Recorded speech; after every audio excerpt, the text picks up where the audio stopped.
नमस्कार, मैं दुर्गेंद्र चौहान और आप मंथन देख रहे हैं। आज की बहस बेहद अहम और ख़ास है क्योंकि मामला सिर्फ टैरिफ का नहीं बल्कि देश की साख, व्यापार और कूटनीति का भी है। अमेरिका ने एक बार भारत पर टैरिफ दिया है, 25% टैरिफ लगा दिया है। टैरिफ बढ़ने से भारतीय कारोबारियों को घाटा हो सकता है, एक्सपोर्ट घट सकता है। लेकिन सबसे बड़ा सवाल ये कि क्या मोदी सरकार ने अमेरिका को कड़ा जवाब दे दिया या फिर बातचीत के मेज पर शांत बैठने का फैसला किया है। अमेरिका का भारत पर 25% टैरिफ, ट्रंप का डेड इकोनॉमी वाला बयान और भारत के लिए खड़ा हो गया है एक बड़ा सवाल। क्या हमारी अर्थव्यवस्था वाकई संकट में है या ट्रंप चुनावी राजनीति में भारत को निशाना बना रहे हैं। ट्रंप का बयान बड़ा गंभीर है। वो कह रहे हैं कि भारत एक डेड इकोनॉमी है, India become a dead economy. क्या इसका मतलब? अमेरिका के राष्ट्रपति डोनाल्ड ट्रंप ने एक इंटरव्यू में कहा कि भारत अब एक डेड इकोनॉमी बन चुका है। वह चाहे वह और रूस चाहे जो कुछ मिलकर करें, लेकिन वो डेड इकोनॉमी है। जबकि भारत की ग्रोथ रेट अगले वित्तीय वर्ष में 6.7% रहने का अनुमान है। अमेरिका 2 के अंदर रहेगा ऐसा अनुमान है। वहाँ कोई ट्रंप कहते हैं कि वहाँ कोई असली ग्रोथ नहीं दिख रही है। इस बयान से साफ है कि ट्रंप भारत को अर्थव्यवस्था के मोर्चे पर कमज़ोर और व्यापार के मामले में अनफेयर प्लेयर मान रहे हैं। यह सिर्फ एक बयान नहीं है, एक रणनीतिक हमला है। इस बयान का समय और संदर्भ बेहद महत्वपूर्ण है। अमेरिका ने भारत पर 25% टैरिफ लगाया। इससे ही ट्रंप ने भारत की इकोनॉमी पॉलिसी पर भी सवाल साथ में उठाए हैं। इसका मतलब साफ है कि अमेरिका भारत पर राजनीतिक दबाव बना रहा है ताकि भारत व्यापारिक शर्तों पर झुके। भारत सरकार ने इस बयान पर औपचारिक बयान नहीं दिया है।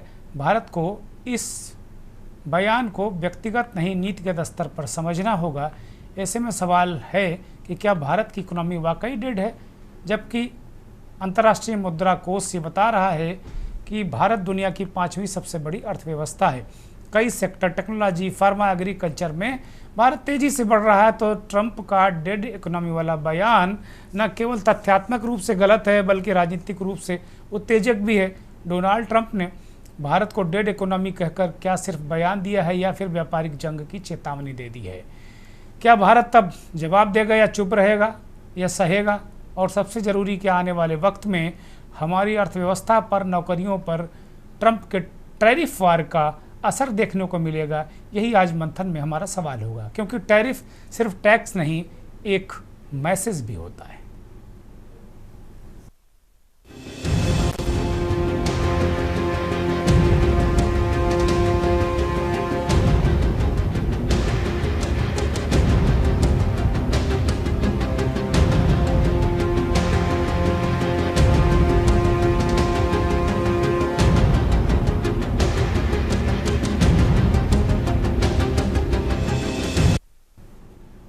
ट्रंप का टैरिफ वार, आज इस पर हम मंथन में चर्चा करेंगे और बहुत सारे पहलुओं पर हम बात करेंगे कि इसका भारत पर क्या असर पड़ेगा। जो जुर्माने की बात की है कि जुर्माना भी भारत पर लगाएंगे, वो क्या है? बहुत सारी इस तरह की चीज़ें हैं। ट्रंप ने एग्जैक्ट क्या कहा है डेड इकोनॉमी वाले बयान को, उसको लेकर सुनिए, उसके बाद फिर आगे चर्चा को बढ़ाएंगे। ठीक है, हम अभी बातचीत कर रहे हैं और ये ब्रिक्स है। आप जानते हैं उनके पास ब्रिक्स है, जो मूल रूप से उन देशों का समूह है जो अमेरिका के विरोधी हैं और भारत इसका सदस्य है। ये डॉलर पर हमला है। हम किसी को डॉलर पर हमला नहीं करने देंगे। तो ये आंशिक रूप से ब्रिक्स है और ये आंशिक रूप से व्यापार है और व्यापार स्थिति और घाटा है। हमारे पास जबरदस्त घाटा था, इसलिए कि जैसा आप जानते हैं प्रधानमंत्री नरेंद्र मोदी मेरे मित्र हैं, लेकिन वो व्यापार के मामले में हमसे अधिक व्यापार नहीं करते हैं। वो हमें बहुत कुछ बेचते हैं पर हम उनसे नहीं खरीदते। आप जानते हैं, क्योंकि टैरिफ बहुत अधिक है। उनके पास दुनिया के सबसे अधिक टैरिफ में से एक है। अब वे इसमें भारी कटौती करने को तैयार हैं, लेकिन हम देखेंगे कि क्या होता है। हम अभी भारत से बात कर रहे हैं और इसमें कोई फर्क नहीं पड़ता कि हमारे पास सौदा है या नहीं। हम उनसे एक निश्चित टैरिफ वसूलते हैं, लेकिन आपको इस हफ्ते के अंत में पता चल जाएगा। 1 अगस्त अमेरिका के लिए बहुत बड़ा दिन है, क्योंकि अमेरिका में पैसा आने वाला है जैसा हमने पहले कभी नहीं देखा है। ट्रंप चुनाव के दरमियान किए गए वादों के परिप्रेक्ष्य में कह रहे हैं कि 1 अगस्त बहुत बड़ा दिन है। अमेरिका ने इससे पहले कभी नहीं देखा। ये चलन दुनिया के कई देशों में है कि इससे पहले कभी नहीं हुआ। ये पूरी दुनिया में एक तरीके से एक सीरीज आपको दिखेगी। बहुत सारे राजनेता हैं जो नेतृत्व कर रहे हैं, वो कहते हैं कि पहली बार ऐसा हुआ है। ट्रंप भी इसी तरीके की बात कर रहे हैं कि पहली बार ऐसा होगा, 1 अगस्त को बहुत बड़ा दिन है। भारत के लिए उन्होंने जो कुछ कहा वो आपने सुना, उसका हिंदी तर्जुमा हमारे सहयोगी ने किया। उसको आपने सुना कि किस तरीके से वो कह रहे हैं, डेड इकोनॉमी बता रहे हैं, बहुत सारी चीज़ें बता रहे हैं। वो कह रहे हैं भारत बहुत सारा टैरिफ वसूलता है, वो कम करने को भी तैयार है, लेकिन हम विचार करेंगे उनके साथ हम व्यापार करें ना करें। तो भारत के सामने क्या ये संकट है, और क्या अमेरिका जैसा ताकतवर देश और उसका राष्ट्रपति भारत को डेड इकोनॉमी बता रहा है, तो इसका कोई असर पड़ेगा क्या विश्व व्यापार जगत पर, और उसके परिणाम भारत के लिए क्या ख़राब होंगे? ये बहुत बड़ा सवाल है अपने आप में। राहुल गांधी नेता प्रतिपक्ष इस पूरे मसले पर क्या कह रहे हैं, और उसके बाद फिर उद्योग मंत्री पीयूष गोयल, उन्होंने लोकसभा में इसकी जानकारी दी। Trump is saying Indian economy is a dead economy. Yes, he's right. I mean, everybody knows this, except the Prime Minister and the Finance Minister. Everybody knows that the Indian economy is a dead economy. I'm glad that President Trump has stated a fact. What more do? Why are you asking this question? लेकिन 25% tariff लगाया, plus penalty भी लगा दी। This is a dead economy. Are you people not aware of this? आपको ये मालूम नहीं है कि इंडियन इकोनॉमी डेड इकोनॉमी है? कोई कंफ्यूजन है आप में? पूरी दुनिया जानती है कि Indian economy is a dead economy, और बीजेपी ने इकोनॉमी को खत्म कर दिया है। क्यों खत्म किया है?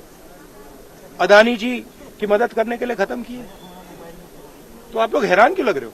सरकार हमारे किसानों, श्रमिकों, एंटरप्रेन्योर्स, उद्यमी, निर्यातकों, सूक्ष्म, लघु और मध्यम उद्योगों और उद्योग जगत के सभी हितधारकों के कल्याण की रक्षा और संवर्धन को सर्वोच्च महत्व देती है। हम अपने राष्ट्रीय हितों को सुरक्षित करने और आगे बढ़ाने के लिए सभी आवश्यक कदम उठाएंगे। तेजी से संरक्षणवादी होती दुनिया में भारत ने संयुक्त अरब अमीरात, यूएई, यूके, ऑस्ट्रेलिया और एफ्टा देशों के साथ पारस्परिक रूप से लाभकारी व्यापार समझौते किए हैं। हम अन्य देशों के साथ भी इसी तरह के व्यापार समझौते करने के लिए प्रतिबद्ध हैं। हम किसानों और भारतीय कृषि के कल्याण के लिए निरंतर कार्य कर रहे हैं, जिससे खाद्य सुरक्षा और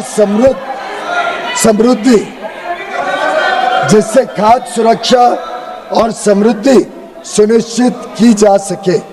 सरकार को विश्वास है कि हम विकसित भारत 2047 के लक्ष्य की ओर समावेशी और सतत विकास की अपनी तेज गति वाली यात्रा जारी रखेंगे। आत्मनिर्भरता की ओर भारत आत्मविश्वास के साथ बढ़ रहा है। पीयूष गोयल साहब ने कहा कि हम प्रतिबद्ध हैं किसानों के हितों की रक्षा के लिए, उद्योगों की रक्षा के लिए, व्यापार की रक्षा के लिए प्रतिबद्ध हैं। अच्छी बात है, सरकार ने लोकसभा में इस बात की जानकारी दी। लेकिन ये जो टैरिफ है, जो ट्रंप का रवैया है, और अगर आप देखें तो एक आपको क्रोनोलॉजी दिखेगी। ऑपरेशन सिंदूर पर लगातार वो बयान देते जा रहे हैं कि भाई हमने सीज फायर कराया, फिर वो कहीं ना कहीं व्यापार पे बात करते हैं कि हमने धमका कर करा दिया। अब वो कह रहे हैं कि नहीं, भारत बहुत टैरिफ लगाता है इसलिए हमने जवाबी कर दिया। अब वो कह रहे हैं कि भारत एक डेड इकोनॉमी है। तो एक सीरीज आप देखेंगे कि अमेरिका का राष्ट्रपति, ऐसा लग रहा है कि वो जानबूझकर एक ऐसा माहौल क्रिएट कर रहे हैं जिससे भारत को नुकसान हो। तो ऐसे में हमें राजनयिक स्तर पर कोई बात तो कहनी चाहिए, जवाब देना चाहिए। और कम से कम अगर किसी देश का राष्ट्रपति ऐसी बात कर रहा तो हमारे प्रधानमंत्री जी को कम से कम एक बार कह देना चाहिए कि भाई भारत के बारे में कृपया भ्रम न फैलाएं। ये बात कह देनी चाहिए। विपक्ष बार बार कह रहा है, चुनौती दे रहा है, संसद के अंदर चुनौती दे रहा है कि आप ट्रंप साहब का नाम लेकर दिखाएं मोदी जी, और नहीं नाम ले रहे हैं। वो बहुत हो सकता है कोई डिप्लोमेटिक बातें हों, क्योंकि बहुत सारी चीज़ें ऐसी होती हैं, लेकिन जब नेता प्रतिपक्ष राहुल गांधी ने कहा कि हाँ ट्रंप ठीक कह रहे हैं, भारत की इकोनॉमी डेड है, तब इस पे बहुत सारे बयान आए, बड़ा हल्ला मचा। लेकिन ट्रंप के बयान पर कोई हल्ला नहीं। अब राहुल गांधी किस बिना पर कह रहे हैं, देश को क्यों डिफेम कर रहे हैं राहुल गांधी, ये भी बहुत सारे सवाल हैं। हमारे साथ आर्थिक और उद्योग जगत के कुछ एक्सपर्ट्स जुड़े हैं। आज हमने जानबूझकर इस कार्यक्रम में राजनीतिक भागीदारी नहीं की है। अश्वनी राणा साहब जाने माने आर्थिक विश्लेषक हैं, हमारे साथ जुड़े हैं। प्रोफेसर श्रीराम खन्ना साहब अर्थशास्त्री हमारे साथ जुड़ गए हैं। सुशील कुमार जैन उद्योग और व्यापार जगत को बहुत अच्छी तरह समझते हैं, गौतम बुद्ध नगर नोएडा से हमारे साथ जुड़े हैं, व्यापारी नेता हैं। तीनों मेहमानों का बहुत स्वागत, बहुत धन्यवाद, आभार। प्रोफेसर खन्ना की तरफ हम रुख करेंगे। प्रोफेसर खन्ना, आपको अच्छी तरह याद होगा कि जब आखिरी बार हम लोग के न्यूज़ के इस मंच मंथन पर बैठे थे, तब ब्रिटेन के साथ एक शानदार व्यापारिक समझौते पर बात कर रहे थे, और उस वक्त सभी बहुत आशान्वित थे कि हमने एक अच्छा एज ले लिया है। लेकिन अमेरिका के साथ जो बातचीत चल रही थी उस पर हम लोग सब सशंकित थे, चिंतित भी थे उस वक्त की अमेरिका के साथ जो बातचीत है वो किस करवट जाएगी, ये बड़ा महत्वपूर्ण है। बहुत सारी चीज़ें प्रोफेसर खन्ना साफ हो गई हैं, और अब तो दुनिया के सबसे ताकतवर देश के सबसे ताकतवर नेता ने ये कह दिया कि हमारी इकोनॉमी ही डेड है, और यहाँ का विपक्ष ट्रंप के सुर से सुर मिला रहा है। नेता प्रतिपक्ष राहुल गांधी भी यही बात कह रहे हैं। प्रोफेसर खन्ना जी, देखिए, जो ट्रंप महोदय ने कहा है वो उनके वचन हैं, परंतु मुझे ये लगता है कि कोई आपका मित्र देश हो, उसका मुखिया इस तरह की बात करे, बड़ा अजीब लगता है। आप कह रहे हो कि हम उसके अलाइज हैं, वो कह रहे हैं कि ये हमारे अलाइज हैं। आप क्वेड में अपने युद्ध पोतों में तोपें भर के, बारूद भर के, और आप साउथ चाइना सी का भ्रमण कर रहे हो उनके साथ। तो ये कहाँ की दोस्ती है? मुझे लगता है कि हमारे राजनीतिक जो नेता हैं विपक्ष के और सत्ता पक्ष के, उनको ये पहचान नहीं है कि उनका दोस्त कौन है। दोस्त जो है वो सौदेबाजी नहीं करता आपसे। दोस्त आपकी ज़रूरत को समझता है, और समझने के बाद आपकी जो मदद कर सकता है वो करता है। यहाँ तो उल्टा ही हो रहा है। अरे उनको पता है कि आप भले ही अपने आप कहे कि हम तो थर्ड लार्जेस्ट हो जाएंगे, परंतु वास्तविकता में आपका आम आदमी जो है $2,500 प्रति व्यक्ति की पर कैपिटा इनकम रखता है, जो उनके यहाँ से जो $60-70 हज़ार की आय है उसका 5% भी नहीं है।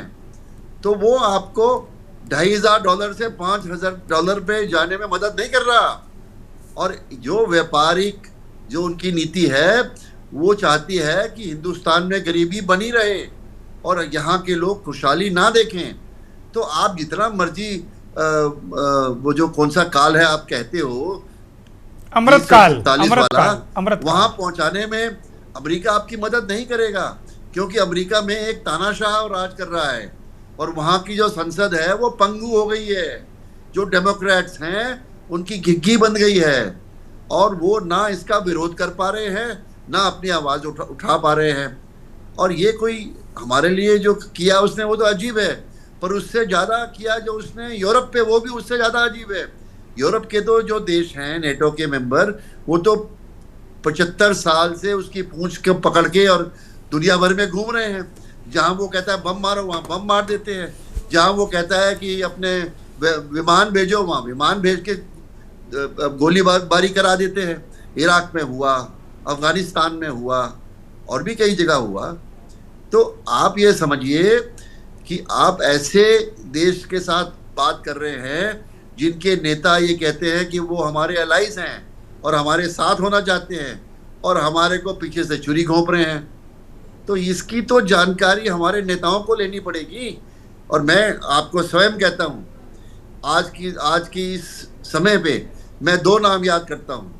एक नाम मैं याद करता हूँ महाराणा प्रताप का, जिन्होंने अपने स्वाभिमान की खातिर घास की रोटियां खाई हल्दी घाटी युद्ध के बाद जी। और दूसरा नाम मैं याद कराऊंगा संघ के नेताओं को और बीजेपी जिसको कहती है हमारा आइडियोलॉजिकल मेंटर है, शिवाजी महाराज को। क्या शिवाजी महाराज आज औरंगजेब के सामने होते और औरंगजेब ये सब कहता तो क्या आप अपनी घिग्गी बांध लेते? जो घिग्गी बंदी है हमारे मंत्रियों की, हमारी सरकार की, मुझे लगता है कि आपको इंट्रोस्पेक्शन करनी चाहिए जी, आत्मविलोकन करना चाहिए कि हम कहाँ जा रहे हैं। और मैं समझता हूँ हिंदुस्तान की स्थिति इतनी भी गरीब नहीं है कि हमें डेड इकोनॉमी कह के नकार दिया जाए जी। हमारी जो युवा शक्ति है वो अभी आगे बढ़ने वाली है।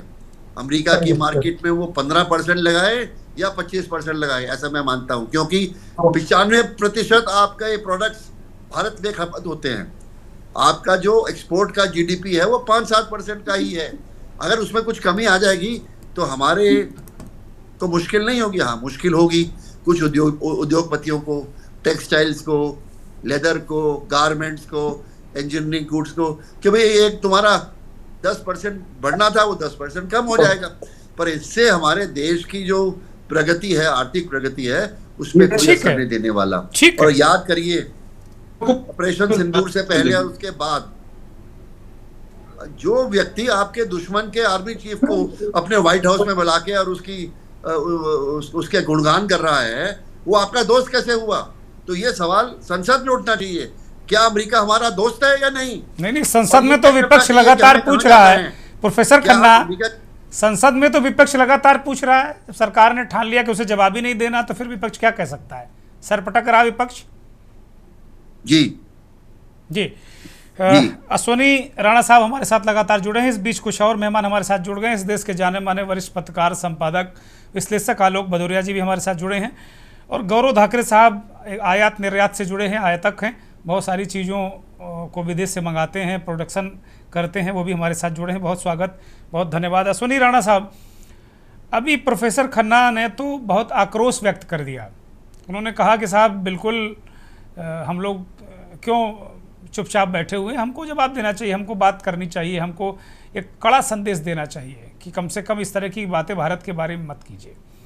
आपसे हम वो पक्ष जानना चाहते हैं, हमारे दर्शक भी जानना चाहते हैं कि अमेरिका ने जो टैरिफ लगाया है उससे, और जो ट्रम्प साहब कह रहे हैं डेड इकोनॉमी, इससे हमारी अर्थव्यवस्था पर क्या असर पड़ेगा? बिल्कुल एक्सपर्टाइज सवाल है ये मेरा। देखिए, आपने 2 प्रश्न पूछे हैं। एक तो कि उन्होंने जो हमें डेड इकोनॉमी कहा है, तो इस समय मुझे लगता है कि ट्रम्प जो है ना वो भोखला गए हैं। उसका भोखलाहट का कारण है कि जो दबाव की राजनीति करके वो बाकी देशों के साथ अपने टर्म से समझौता कर पा रहे थे, वो यहाँ उनकी दाल नहीं गल रही। यहाँ ये सरकार जो है उनकी टर्म से मानने के लिए तैयार नहीं है। जो सेक्टर वो ओपन करने के लिए कह रहे हैं, एग्रीकल्चर और डेयरी, वो ये सरकार कतई मान नहीं रही। तो उनके लिए एक बहुत बड़ी उलझन है, इसलिए वो कुछ भी बोलते जा रहे हैं। वर्ल्ड बैंक है, IMF है, सब भारत की अर्थव्यवस्था के बारे में, जो भी GDP है उसके बारे में बात कर रहे हैं, तो ये बात उनको कहनी। दूसरा कि भाई उनके कारण से अभी उन्होंने ये अनाउंस किया है, अभी लगाया नहीं है। वो क्या है कि हम पिछले कुछ समय से देख रहे हैं कि किसी के देश पे 150% लगा देते हैं, बाद में उसी के साथ वो दबाव की राजनीति करके भारत के साथ भी उस टर्म्स अपनी के कंडीशन पे समझौता करना चाहते हैं। वो ये सरकार मुझे लगता है करेगी नहीं ये इसके बारे में।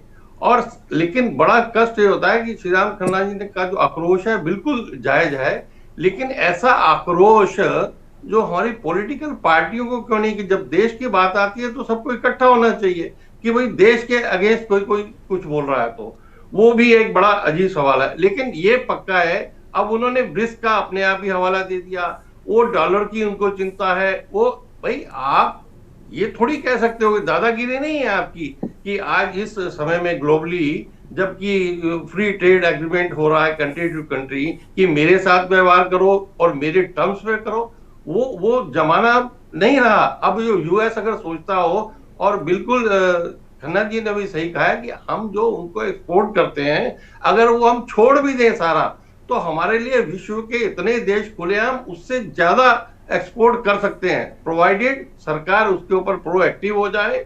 और वो मुझे लगता है काम कर रही है।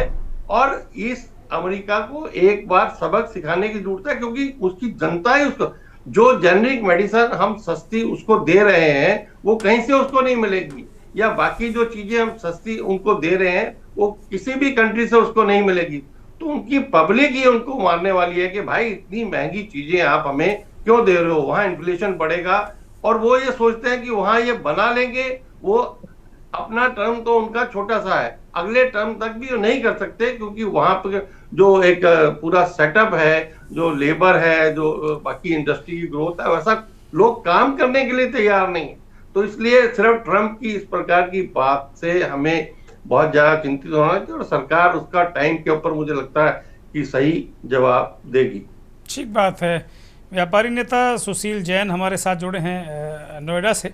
जैन साहब, आप लोग व्यापार कारोबार करते हैं, इस तरह की जब खबरें आती हैं किसी बहुत शक्तिशाली देश की तरफ से, तो उसका व्यापार और कारोबार पर किस तरीके से असर देखते हैं आप? देखिए, जब से डोनाल्ड ट्रंप प्रेसिडेंट बने हैं, जब से लगातार उनका सुबह दोपहर शाम कोई ना कोई बयान आता है, और हमने लगातार देखा है कि व्यापार के साथ साथ जो हमारी आर्थिक गतिविधियां हैं उन पे असर पड़ता है, साथ साथ बाकी पूरे संसार में सब कुछ जो जहां भी उनके साथ संबंध है उनके सबके साथ उनका वही बिहेवियर चल रहा है। सुबह को कुछ होता है, शाम को कुछ होता है, अगले दिन कुछ होता है। तो इस तरीके से मैं ये मानता हूं कि आज के समय में उनकी खुद की साख कुछ बची नहीं।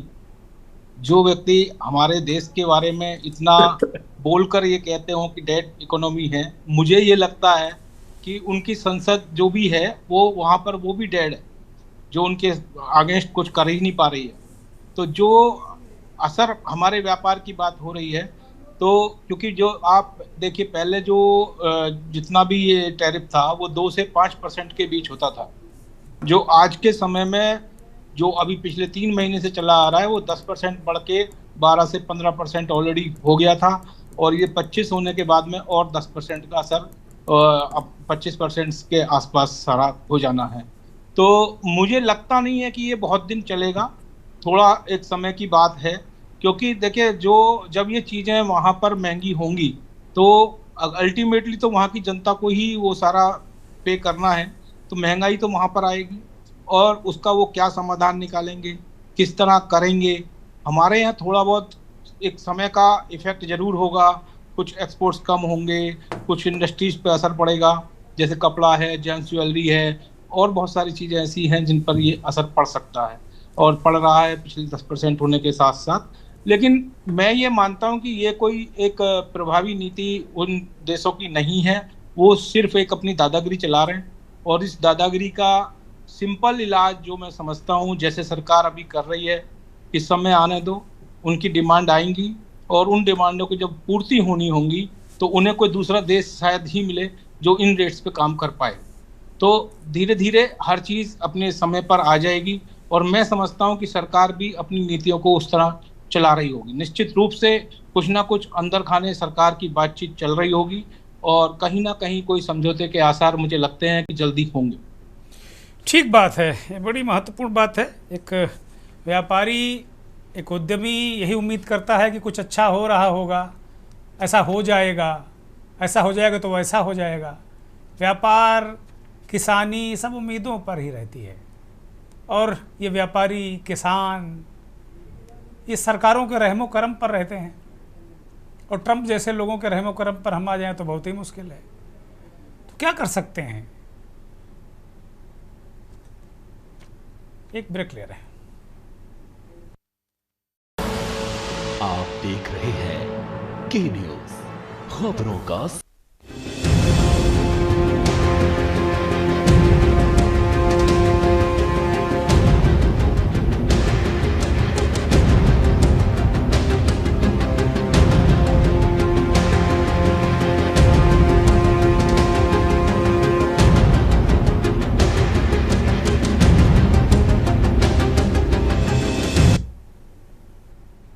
विपक्ष को सरकार पर हमला करने का मौका तब और मिल जाता है जब सत्ता पक्ष के नेता अमेरिका के साथ अच्छे संबंधों का दम भरते हैं। हमारे प्रधानमंत्री जी जाते हैं तो बहुत अच्छी बातें होती हैं। अमेरिका में भी ट्रम्प साहब यहाँ आते हैं तो बहुत अच्छी बातें होती हैं। ऐसा लगता है कि इतने संबंध प्रगाढ़ हैं कि कुछ कहने को नहीं।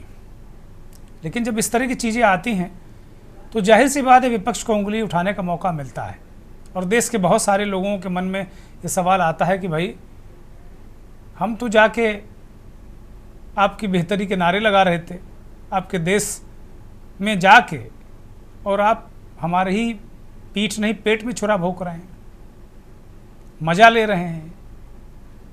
लाख कोई कुछ कहे, सत्ता पक्ष के लोग लाख बात कहें, कुछ विचारक भी ये बात कहें कि नहीं ट्रम्प तो गॉन केस हैं, कोई मतलब नहीं उनके बयानों का। मतलब है जी, वो दुनिया का सबसे पावरफुल देश है आर्थिक दृष्टि से, सामरिक दृष्टि से, और उस देश का वो राष्ट्रपति हैं। वो उनकी बातों के मायने हैं।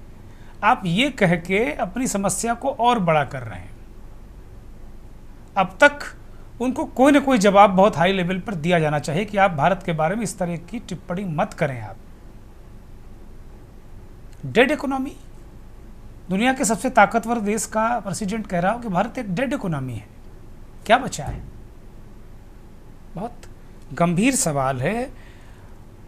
और ट्रंप के सुर में सुर राहुल गांधी मिला रहे हैं। वो भी कह रहे हैं हाँ कौन सी गलत बात कही। राहुल गांधी शुरू से आर्थिक नीतियों के आलोचक रहे हैं, सदन से बाहर सदन के अंदर हर समय वो इस बात को कहते रहे। गौरव धाकरे एक एक्सपोर्ट इंपोर्ट बिजनेस से जुड़े हुए हैं, हमारे साथ में मौजूद हैं इस कार्यक्रम में। गौरव जी, इस पूरे घटनाक्रम डेड इकोनॉमी और टैरिफ, इसका क्या असर देखते हैं आप विदेशी व्यापार पर? अनम्यूट करिए गौरव, हम आपको सुन नहीं पा रहे हैं, आप ऑडिबल नहीं हैं। जी बोलिए। Audible no? हाँ यस बोलिए प्लीज। बोलिए। मैं सर सुशील जी के व्यूज से बिल्कुल सहमत हूँ। ऐसा कुछ इंडिया में इम्पैक्ट नहीं पड़ने वाला है, ऐसा कोई बिजनेस पे इम्पैक्ट नहीं होने वाला है जो उन्होंने अभी टैरिफ बढ़ाए हैं। बाकी इंडिया के पास आप देखिए तो कोविड के बाद से आज जो इंडिया है इसी को ही पूरा वर्ल्ड देख रहा है हर प्रोडक्ट के लिए। तो इंडिया के पास बहुत बड़ा मार्केट है। ऐसा नहीं है कि अमेरिका के ये टैरिफ लगाने से कोई आपके अर्थव्यवस्था पे कोई बहुत बड़ा फर्क पड़ने वाला हो। मुझे ये चीज ऐसी नहीं महसूस होती है। अब जैसे अगर हमारा फुटवेयर इंडस्ट्री से मैं आता हूँ तो मैं आपको बताऊं, मेरे फुटवेयर इंडस्ट्री में बहुत ज्यादा ये लोग 15% हम लोग एक्सपोर्ट कर रहे हैं यूएस को। बाकी तो और जो मेजर कंट्रीज है सबसे ज्यादा तो उनमें जा रहा है। तो ऐसा कोई इतना फर्क नहीं पड़ने वाला है यहाँ पे। इंडिया के पास बहुत बड़ा मार्केट है, इंडिया के पास बहुत अभी अपॉर्चुनिटी है मैन्युफैक्चरिंग क्षेत्र में, तो ऐसी कोई दिक्कत नहीं है। नहीं, एक परसेप्शन बनता ना। मान लीजिए किसी देश को आप कहते हैं डेड इकोनॉमी, हम कह रहे हैं कि हम 5 ट्रिलियन इकोनॉमी की तरफ जा रहे हैं, और दुनिया के एक ताकतवर देश जिसकी वाइस है दुनिया में वो कह रहा है आप डेड इकोनॉमी है। तो कहीं ना कहीं नहीं सर, वो उनके व्यूज हैं, आप देख ही रहे हैं। जब से ट्रम्प जी आए हैं तब से कैसे उनके हर कंट्री के लिए कोई ना कोई स्टेटमेंट रोज वो जारी कर रहे हैं। पता ही नहीं इस बार वो क्या करना चाहते हैं, क्या दिखा रहे हैं लोगों को, समझ ही में नहीं आ रहा। उनके स्टेटमेंट्स भी आप देखेंगे तो टाइम टू टाइम चेंज हो जाते हैं। तो मुझे लगता है जो पब्लिक अपीयरेंस है हमारे देश के नेताओं का ट्रम्प साहब के साथ में, उसको फिर कंट्रोल करना चाहिए कि हम क्यों गले लगे ट्रम्प के, हम क्यों गलबहियां करें उनकी। ठीक है, अगर उनको निंदा ही करनी है भारत की तो करें, वो कम से कम इन चीज़ों से बचना चाहिए। और कम से कम एक आप बिल्कुल, और एक ऑफिशियल कम से कम ये बात जानी चाहिए, यहाँ से संदेश जाना चाहिए प्रधानमंत्री जी के जरिए या अन्य कोई जो भी साधन होता हो उसके जरिए कि भाई साहब ये ठीक बात नहीं, आप अच्छे कहाँ से ग्रो करते देश के बारे में कहना डेड इकोनॉमी है, क्यों कह रहे हैं साहब? कम से कम ये सवाल तो पूछा जाना चाहिए ना। बिल्कुल मैं सहमत हूं आपकी बात से, बिल्कुल सही है जी। आलोक भदौरिया जी इस देश के जाने माने संपादक, वरिष्ठ पत्रकार हमारे साथ जुड़े हुए हैं। आलोक जी को आर्थिक गतिविधियों का भी बहुत अच्छा ज्ञान है और तमाम विश्व के वो जर्नल पढ़ते रहते हैं, तमाम चीज़ों पर को फॉलो करते रहते हैं। आलोक जी, इस पूरे घटनाक्रम पर आपका क्या दृष्टिकोण है, क्या दृष्टि रखते हैं आप? धन्यवाद दिगंत जी। अभी दरअसल मैं आपके कार्यक्रम में थोड़ा देर में जुड़ पाया जी, बीच में मैं कहीं बाहर था जी। देखिए, महत्वपूर्ण ये नहीं है कि वो ट्रम्प क्या कह रहे हैं, महत्वपूर्ण ये है कि हम क्या कर पाते हैं, क्या करने में सक्षम है। आज आप रेसिप्रोकल टैरिफ को लेते हुए चर्चा कर रहे हैं, लेकिन मुझे लगता है कि थोड़ा सा हमको पीछे लौटना पड़ेगा जी। ट्रम्प का पहले टेन्योर में भारत को उसने जीएसपी से बाहर कर दिया था, जनरल सिस्टम ऑफ प्रेफरेंस बाहर कर दिया जी। उसमें 5.3 बिलियन डॉलर का कारोबार होता था। मतलब जीएसपी का मतलब ये था कि भारत को थोड़ी सी तरजीह दी जाती थी बाकी देशों के मुकाबले। जी। टेन्योर 1 में बाहर कर दिया गया। उसके बाद बाइडेन का 4 साल का कार्यकाल आ गया। नहीं सॉरी, मैं बीच में एक घटनाक्रम और भूल गया। हमने नमस्ते ट्रम्प कर लिया, हम हाउडी मोदी कर लिया, लेकिन हम जीएसपी को बहाल नहीं करा पाए भारत के लिए। फिर उसके बाद में हमारा बाइडेन साहब का पूरा कार्यकाल निकल गया, हम उसमें भी बहाल नहीं करा पाए। तो जाहिर सी बात है कि अगर वार्ता के स्तर पर अगर देखा जाए तो हम अपने मन मुताबिक चीजें नहीं निकाल पा रहे हैं या अपनी बात लोगों को नहीं समझा पा रहे हैं। अब सवाल आता है टैरिफ का।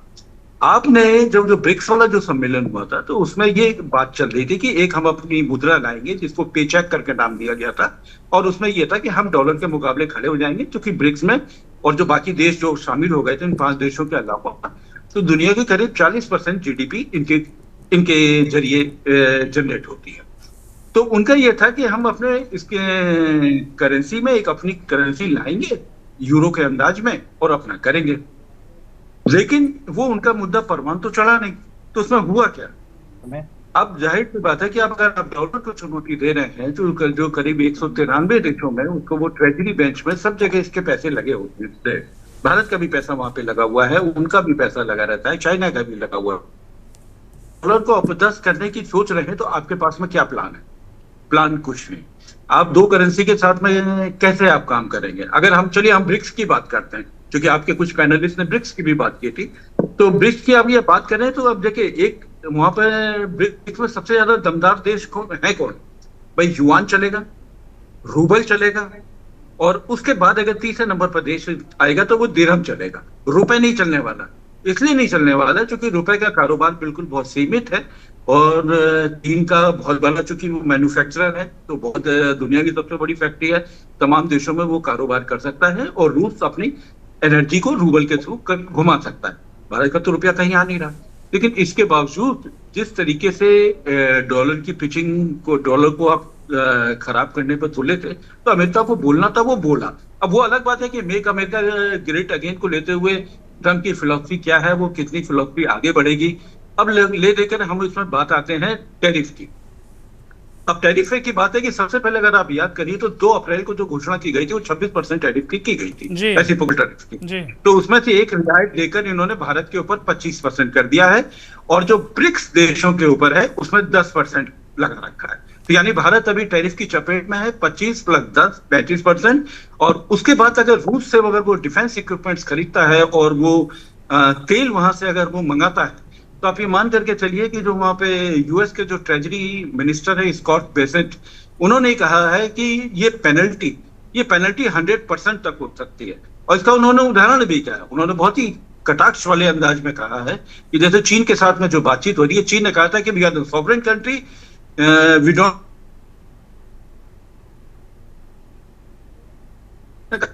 Then pay for it 100% penalty.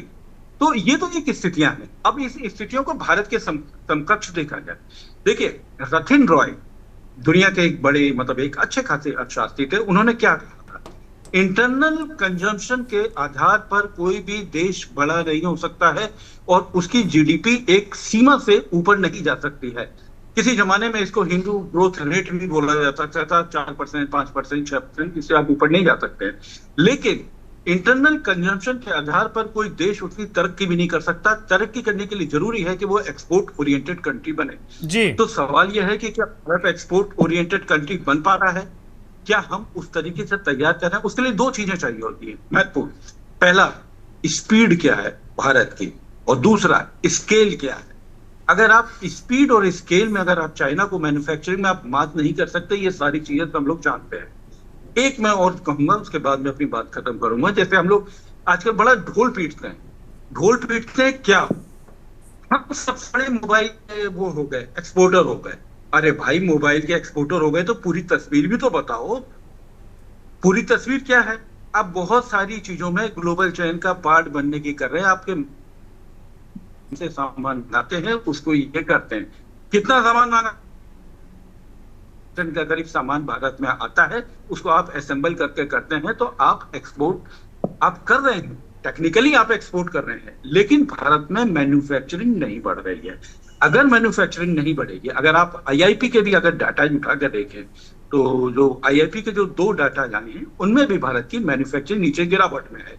थोड़ा सा सपोर्ट भारत को जरूर मिला है, लेकिन वो मिला है वो सर्विस सेक्टर से। अब हम लोग ले दे करके आ जाते हैं कि अमेरिका का भारत पर अगर वो लगाता है टैरिफ, तो उसका असर क्या पड़ेगा। अब भारत हमारा वहां खड़ा हो जा रहा है। भारत का अगर टेक्सटाइल में बात करें, टेक्सटाइल और एग्रीकल्चर 2 प्रोडक्ट्स पर हम लोग बात कर सकते हैं, क्योंकि इन्हीं 2 प्रोडक्ट में इतना बड़ा है। टेक्सटाइल से हमारा आ जाता है लेबर इंटेंसिव, सबसे ज्यादा रोजगार हमको टेक्सटाइल मुहैया कराता है। और दूसरा आपका एक एग्री प्रोडक्ट्स है। तो एग्री प्रोडक्ट्स में आप ये मान करके चलिए कि अभी आप आसियान से जो रीजनल, जो आरसीईपी का जो समझौता हो रहा था, regional comprehensive economic program, ASEAN देशों के साथ में जो समझौता करने जा रहे थे, आप आखिरी समय में उससे बाहर हो गए थे, क्योंकि उनका ये था कि उनके प्रोडक्ट जो सारे के सारे कृषि के भारत में आ जाएंगे, तो यहाँ पर किसानों को बड़ी दिक्कत आएगी। बात सही, गलत नहीं थी। लेकिन उसी के साथ में आपको दूसरा अलग अलग देशों के साथ में एफटीए भी करना चाहिए था। जो मुक्त व्यापार समझौता था, वो आप उस दिशा में तेजी के साथ में आगे नहीं बढ़े। आप उसमें समय बहुत ज्यादा ले रहे हैं। बात केवल अमेरिका की नहीं है, बात आप यूरोपियन यूनियन की भी देखिए। अभी तो आप केवल एक चीज पर अटके हुए हैं। आप केवल, हम लोग चर्चा कर रहे हैं रेसिप्रोकल टैरिफ की। हम लोग को मुख्य तौर पर अब ध्यान देना चाहिए, जो दूसरा मुद्दा उभर करके आ रहा है, जो यूरोपियन यूनियन के साथ में भी आ रहा है, वो ये आ रहा है आपकी कार्बन ट्रेडिंग के ऊपर। वो सबसे ज्यादा इंपॉर्टेंट है। यानी जो नॉन टैरिफ बैरियर है, अभी हम नॉन टैरिफ बैरियर पर बात ही नहीं कर रहे हैं। अगर हम नॉन टैरिफ बैरियर पर बात करेंगे, तो अगर आप टेक्सटाइल में आप जो भी आप अपना लेवरेज लेते हैं, जो भी बढ़त लेते हैं, वहां पर तो उन जो नॉन टैरिफ बैरियर की वजह से तो आपका एक्सपोर्ट वैसे ही प्रभावित हो जाएगा। और सबसे बड़ी बात, हमको अपने आंख बंद करके शुतुरमुर्ग की तरह नहीं सोचना चाहिए। हमको सोचना चाहिए कि हम अपने इंडस्ट्री को, अपने एंटरप्राइजेस को, अपने इंडस्ट्रियलिस्ट को ऐसी नीतियां बनाएं कि जो सर्टेनिटी हो, एक नीतियों में निरंतरता हो। अभी यूरोपियन यूनियन ने अभी 4 दिन पहले उसके बाद में जो स्टेटमेंट जारी किया कि भारत को एफडीआई के मामले में एक पॉलिसी सर्टेनिटी की जरूरत है। अगर आपको एफडीआई चाहिए, ये एक बहुत बड़ा स्टेटमेंट है। पॉलिसी सर्टेनिटी यानी अनिश्चितता से दूर होना चाहिए। तो मेरा मानना यह है कि ट्रंप ने जो लगाया है, बजाय कि कुछ कहने सुनने के, हमको ये देखना होगा कि हम अपने उद्योगों को कैसे तैयार करते हैं, किस तरीके से उनकी क्वालिटेटिव उनका प्रोडक्ट रखते हैं, और किस तरीके से प्राइसिंग फैक्टर से निपट सकते हैं। ये बहुत जरूरी है। क्योंकि देखिए, चीन ने भी उनके साथ में डील कर ली है। ये अलग बात है कि चीन की सारे बहुत डील के अभी खोली नहीं है, उसमें अभी थोड़ा सा समय लगेगा। यूरोपियन यूनियन के साथ में भी हो गई, 15% उनके ऊपर भी टैरिफ आ चुका है। तो अब यानी 15 से 25% के बीच के टैरिफ के बीच में अपनी इंडस्ट्री को कैसे कम्पिटिटिव बनाते हैं, कैसे एक्सपोर्ट ओरिएंटेड बनाते हैं, कैसे प्राइसिंग पे उसका वो दुनिया में खड़ी हो सकती है। तो आपको प्रोटेक्शनिज्म से आपको बचना पड़ेगा। अब वो नहीं चल सकता। आपको एफडीआई चाहिए तो चाहिए कहाँ? मैन्युफैक्चरिंग में चाहिए।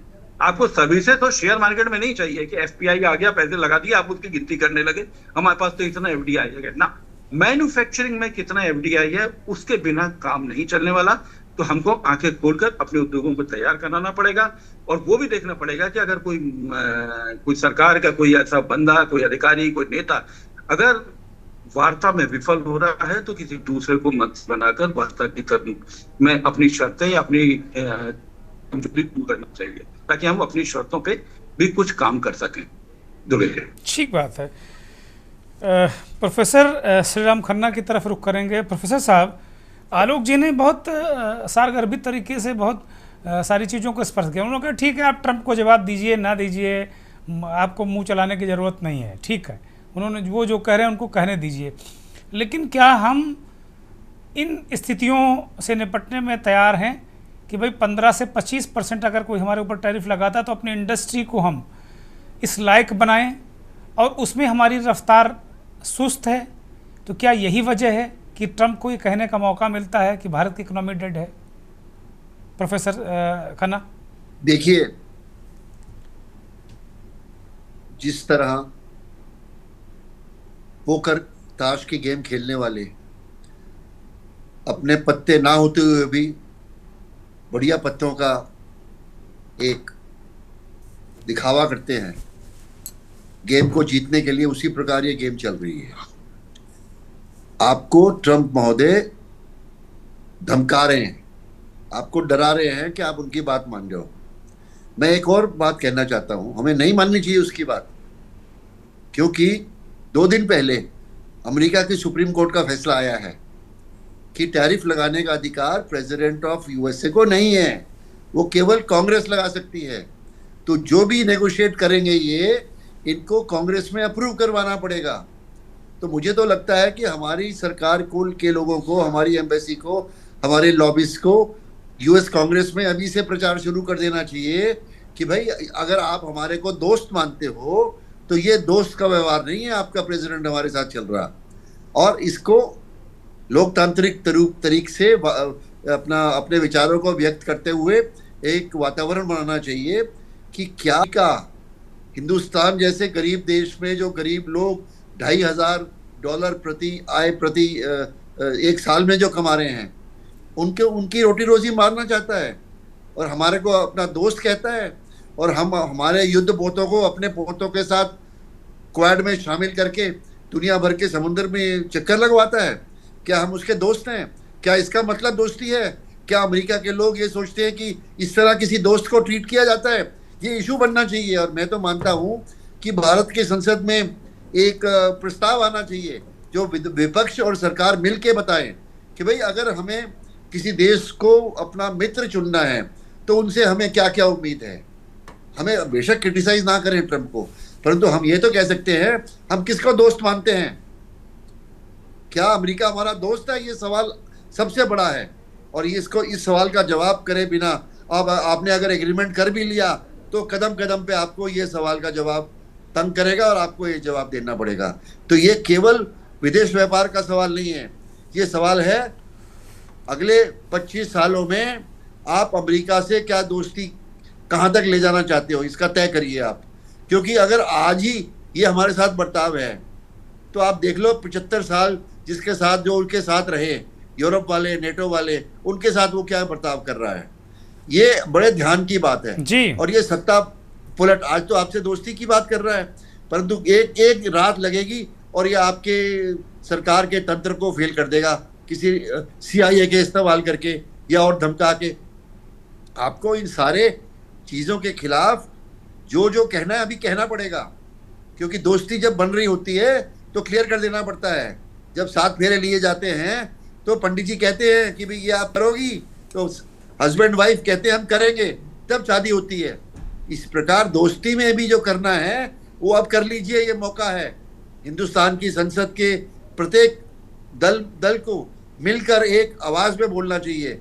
हिंदुस्तान का दोस्त कौन होगा, जो हमारे साथ कैसा बर्ताव करेगा, ये क्लियरफाई कर देना चाहिए। और जो बर्ताव नहीं करता वो हमारा दोस्त कहाँ से हुआ।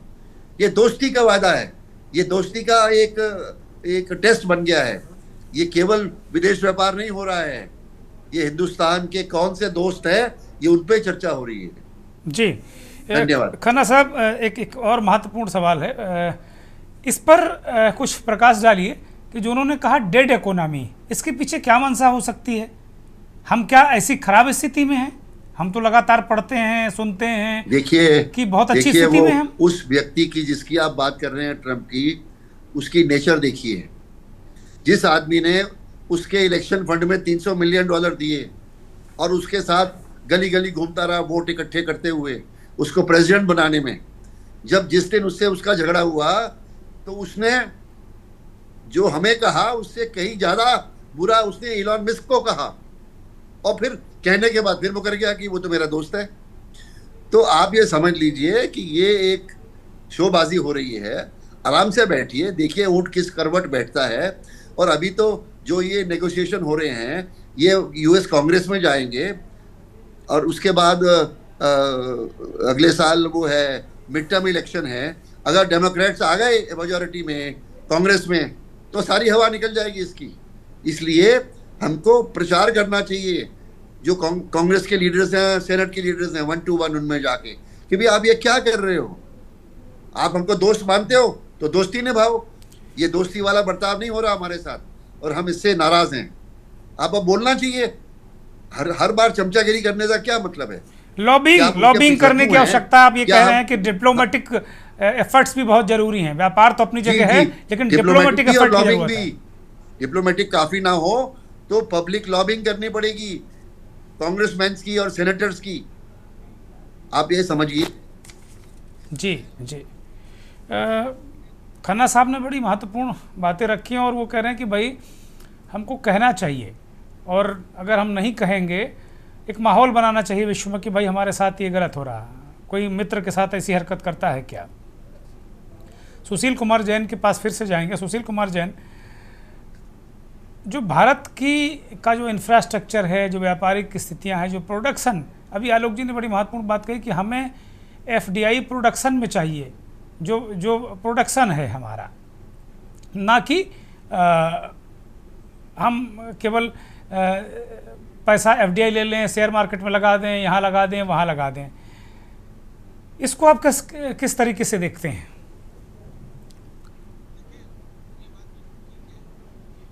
प्रोडक्शन कॉस्ट पे काम करना पड़ेगा, हमें प्रोडक्शन को बिल्कुल चाइना जैसे लेवल पे ले जाना पड़ेगा, जहाँ पर कि एक बहुत मास प्रोडक्शंस होते हैं और उनकी कॉस्टिंग कम की जाती है। एफडीआई आने से ही वो पॉसिबल है, क्योंकि इतना हमारे यहाँ पर लेबर है, सब कुछ है, टेक्नोलॉजी के लिए हमें फिर भी एफडीआई चाहिए। तो अगर बाहर के साथ हमारे पास ऐसी व्यवस्था होंगी जिससे कि हम लोग मास प्रोडक्शन में आएंगे, तो निश्चित रूप से हमारी कॉस्टिंग भी कम होगी, और कॉस्टिंग अगर एक बार कम होगी तो फिर ये टैरिफ जो आज की बात चल रही है वो हम फिर से कंपटीशन में आने के एक मोड में आ जाएंगे। दूसरी बात मैं ये कह रहा हूँ कि जो भी ये चल रहा है अभी, जो डेड इकोनॉमी की बात हो रही है या जो भी आपके टैरिफ लगने की बात हो रही है, मुझे फिर भी कहीं ना कहीं उम्मीद है कि ये चीज़ें सुधरेंगी और इससे हमारे जो व्यापार है निश्चित रूप से दोबारा से एक लाइन पे खड़ा होगा। ये जो अभी चीज़ें हैं मुझे टेम्परेरी लगती हैं और इसमें कहीं ना कहीं कोई रास्ता जरूर निकलेगा, और उस रास्ते पे सरकार कहीं ना कहीं ऐसा काम कर रही होगी, क्योंकि देखिए सरकार कुछ कह नहीं रही है तो इसका मतलब है कि सरकार की तरफ से चुप्पी भी है। चुप्पी का मतलब ये भी होता है कि कहीं ना कहीं अंदर खाने कोई डिप्लोमेट लेवल पे कुछ ना कुछ बातें चल रही होंगी जिस वजह से कुछ भी प्लस माइनस बोला नहीं जा रहा है। अगर कुछ बोला, अगर उनको ऐसा लगता तो कुछ ना कुछ भले ही निगेटिव बोले पॉजिटिव बोले, लेकिन आज की डेट में जो हमें दिखाई दे रहा है ये कुछ ऐसा होता है जैसे बंद कमरे की कुछ बातें चल रही हैं जहां पर कहीं ना कहीं हम समाधान की आशा कर रहे हैं। ठीक बात है, बड़ी महत्वपूर्ण बात है। इस बीच हमारे साथ देश के जाने माने आर्थिक विश्लेषक अर्थशास्त्री किरीट पारिक साहब जुड़ गए हैं। बहुत स्वागत आपका, बहुत धन्यवाद। किरीट जी, मैं आपकी तरफ ही रुख कर रहा हूँ। इस पूरे प्रकरण को लेकर ट्रंप का टैरिफ और भारत को डेड इकोनॉमी कहना, आपके दृष्टिकोण में ये क्या है, इसे कैसे देखते हैं आप? ख्याल से ये बात बहुत लंबी चलनी नहीं चाहिए, क्योंकि इसकी अमेरिका की अर्थव्यवस्था पर काफ़ी विपरीत असर होने वाली है। इनका जीडीपी कम हो जाएगा, प्राइसेस बढ़ेगी उनकी, और अगले इलेक्शन में श्योरली डेमोक्रेटिक पार्टीज और ऑपोजिशन जो ट्रंप का कर रहे थे वो लोग कांग्रेस में मेजॉरिटी में आ जाएगा। So this is a question, अब थोड़ा महीने का सवाल है। एक रीति जोता मुझे लगता है कि इंडिया का जो एक्सपोर्ट है यूएस में, इसमें अगर एक टैरिफ लगाए फिर भी जो हमारा agriculture on rice and other exports है, इसके डिमांड में कुछ ज़्यादा फर्क नहीं पड़ेगा जी। क्योंकि अमेरिका में देखिए कि जो फार्मर का जो कॉस्ट होता है ये it is only about 8-10% of the price जो मार्केट में बाजार में मिलती है, जो कंज्यूमर्स पे करते हैं। इसके पर ज़्यादातर तो जो खर्चा लगता है वो इसका टैरिफ का अलग अलग लगता है जी। तो इसी पे 15% लगाएगा, ठीक है, 2-3-5%, 10% प्राइस बढ़ेगी, इससे कहीं चीज़ों का अब का डिमांड में ज़्यादा फर्क नहीं पड़ेगा। फर्क पड़ेगा हमको जो अमेरिका से इंपोर्ट करने की चीज़ है, अगर इसके पर टैक्स लगाता है, जो पेट्रोल का के ऊपर जो रशियन ऑयल का मामले में, तब हमको रियली सोचना पड़ेगा क्या कर सकते हैं। दूसरे देशों से हम पेट्रोल आयात कर सकते हैं, लेकिन कितना, ये भी एक मुश्किल सवाल है। क्योंकि हाँ, वो जुर्माना की बात कही कि हम 100% तक जुर्माना लगा सकते हैं, वहाँ के जिम्मेदार लोगों ने इस बात को कहा है। तो ये इसको किस तरीके से देखते हैं? अगर हमको जुर्माना भरना पड़ा तो फिर तो बड़ी मुश्किल हो जाएगी। न, जुर्माना हम क्यों भरे? We should not do any जुर्माना फॉर इंपोर्टिंग पेट्रोल। कह रहे हैं कि जो वहां से खरीदोगे तो हम जुर्माना लगा देंगे, मतलब टैरिफ के साथ जुर्माना भी लगाएंगे। बंद करेगा, रशिया से लगाएगा, इसके पर क्या जुर्माना कैसे लगाएगा, किसके पर लगाएगा? वो मुझे लगता है कुछ भी कह रहे हैं लोग। रशिया से पेट्रोल हम इंपोर्ट करते रहे तो कैसे जुर्माना लगाएगा? हाँ, यही तो मैं समझना चाहता हूँ कि इस बयान के पीछे भी क्या है। यही मेरी समझ में नहीं आता है कि इसके जुर्माना किसके लगाएगा। अच्छा, एक सवाल और किरीट भाई, एक सवाल और है। आपने इतना पेट्रोल आयात किया है, इसके परमिट 8-10 बिलियन डॉलर जुर्माना लगाते हैं। जुर्माना कहाँ से लगाएगा? क्यों? व्हाट इज, इनके पास क्या हक है, क्या राइट है कि ऐसा एक देश के दूसरे देश पर जुर्माना लगाए? दादागिरी राइट है, हो सकता कि नहीं, राइट तो ईरान के ऊपर बम डालने का भी नहीं था, पर वो मार दिया ना उन्होंने। तो राइट की बात मत करिए।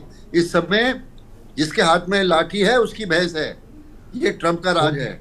इसके लिए यदि आपने अपने देश का स्वाभिमान बना के रखना है तो आपको एकजुट होकर अपनी संसद के द्वारा ये बताना चाहिए कि ये जो हमारे साथ व्यवहार हो रहा है, ये दोस्त हमारे साथ नहीं करते आपकी बात ठीक है, आपकी बात ठीक है कि हमारे पास भी बड़ी लाठी होनी चाहिए, लेकिन इसके लिए कुछ वक्त लगेगा।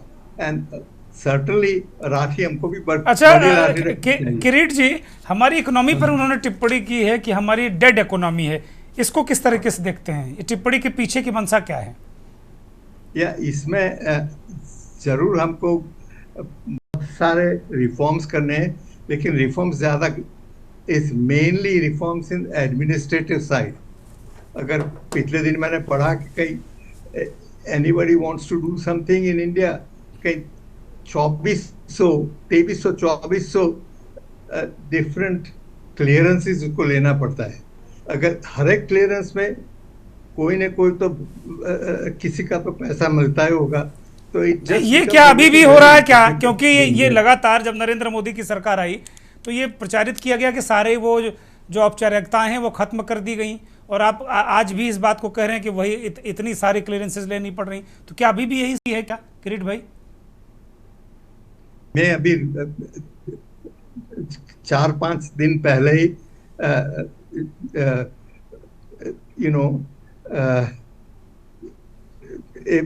अखबार में एक लेख आया था जी, आई थिंक इसमें बताया गया कि इतनी सारी अभी भी करनी पड़ती है। तो अगर यही हमारी मुश्किल है, समझने की जरूरत है। मतलब रिफॉर्म्स सिस्टम में करना चाहते हैं वो रिफॉर्म कर नहीं पाते, क्योंकि politically there are lobbies which oppose it. इसमें लॉबी है, the government bureaucrats and others who are involved in it, perhaps even the ministers are involved because they get money from this. Every time you put a burden, a barrier, you charge money for crossing it. तो इसी तरह से इतनी सारी barrier लगा रखी है कि क्रॉस करने का पैसा ही सबको कलेक्ट करना है। तो अगर ये करने का हमारी पास जो हिम्मत नहीं है, इतनी ये नहीं है कि हम इसको बैरियर को नष्ट करें, one shop one window clearances नहीं दे सकते हम। 2 विंडो लगाए, 3 लगाए, लेकिन 2500-2400 क्यों लगाते हैं? ठीक बात है, बड़ा सवाल है। गौरव धाकरे के पास मैं जाऊंगा। गौरव धाकरे, एक छोटा सा जवाब मैं चाहता हूं। जो अभी किरीट भाई कह रहे हैं, इस तरह की स्थितियां दिखती हैं क्या अभी भी? सर, आपकी आवाज मैं कह रहा हूँ किरीट भाई जो बात कह रहे हैं कि आप इंडस्ट्री लगाने जाइए तो 2400 क्लियरेंस चाहिए होगी, तो रिफॉर्म्स, बहुत बड़े रिफॉर्म्स करने की जरूरत है, वो भी सिस्टम में रिफॉर्म्स करने की जरूरत है। बिल्कुल सिस्टम पे वर्क करने की जरूरत तो है, बिल्कुल है, और कर भी रही है इस समय मौजूदा सरकार। आप देखिए तो मोदी जी ने जब से जीएसटी आया है तो आप देखिए तो सिंगल विंडो पे ही इन लोगों ने काफी जगहों पे किया है काम। काफी स्टेट्स में सिंगल विंडो बनाई गई है जिसमें आप आके अपना रजिस्ट्रेशन करवाइए और सारे प्रोसेस लीजिए। तो काम कर रही है सरकार, ऐसा नहीं कहा जा सकता कि अभी नहीं कर रही है सरकार। देखिए, तो बिल्कुल ये इस बारे में मैं इस बारे में थोड़ा अलग विचार रखता हूं। अगर आप मुझे मौका दे तो मैं बताऊं। देखिए, ठीक है, जो रिफॉर्म्स हैं ग्राउंड पर जी, वो स्टेट लेवल पर होने चाहिए। और इस समय सेंट्रल गवर्नमेंट और जो ऑपोजिशन की स्टेट गवर्नमेंट्स हैं उनके बीच में 36 का आंकड़ा है जी। इस वजह से दिक्कतें हो रही हैं उद्योगों को। जब तक सभी प्रदेश सरकारों और केंद्र सरकार एक पेज पे नहीं आएंगे आर्थिक नीति पर, और क्या क्या रिफॉर्म करने हैं, कितने समय में करने हैं, कैसे करने हैं, तब तक ये संभव नहीं होगा। आप अपना फरमान दिल्ली से भेजते रहिए, तमिलनाडु को, केरला को, कर्नाटक को, बंगाल को, क्या वह रिफॉर्म हो जाएगा आपकी चिट्ठी लिखने से? ये केरल और आप फिर उनको पकड़ के अंदर करेंगे, ईडी का रेड करवाएंगे। दूसरे की बात। बहुत बहुत शुक्रिया, माफी के साथ में रोक रहा हूँ। बहुत शुक्रिया आलोक भदौरिया जी, अश्विनी राणा जी, श्री राम खन्ना जी, सुशील जैन, गौरव धाकरे और किरीट भाई पारिक। बहुत बहुत धन्यवाद सभी मेहमानों का। बड़ी तमाम पहलुओं पर हमने इस कार्यक्रम में चर्चा की, ट्रंप के टैरिफ वार पर। लेकिन एक बात इस मंथन में निकल कर आई कि हमको चाइना की तरह प्रोडक्शन ओरिएंटेड देश बनना पड़ेगा और इसके लिए एक एनवायरनमेंट क्रिएट करना पड़ेगा। सरकार कर भी रही है, लेकिन जो गति है वो धीमी है।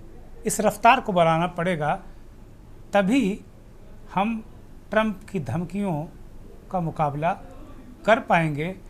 हालांकि अभी भी हम बहुत कुछ क्षेत्रों में आत्मनिर्भर हैं, तो बहुत भयंकर चिंता की आवश्यकता नहीं, लेकिन चिंता छोड़ देने से भी काम नहीं चलेगा।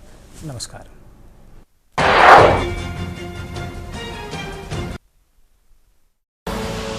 आप देख रहे हैं के न्यूज़, खबरों का सारथी।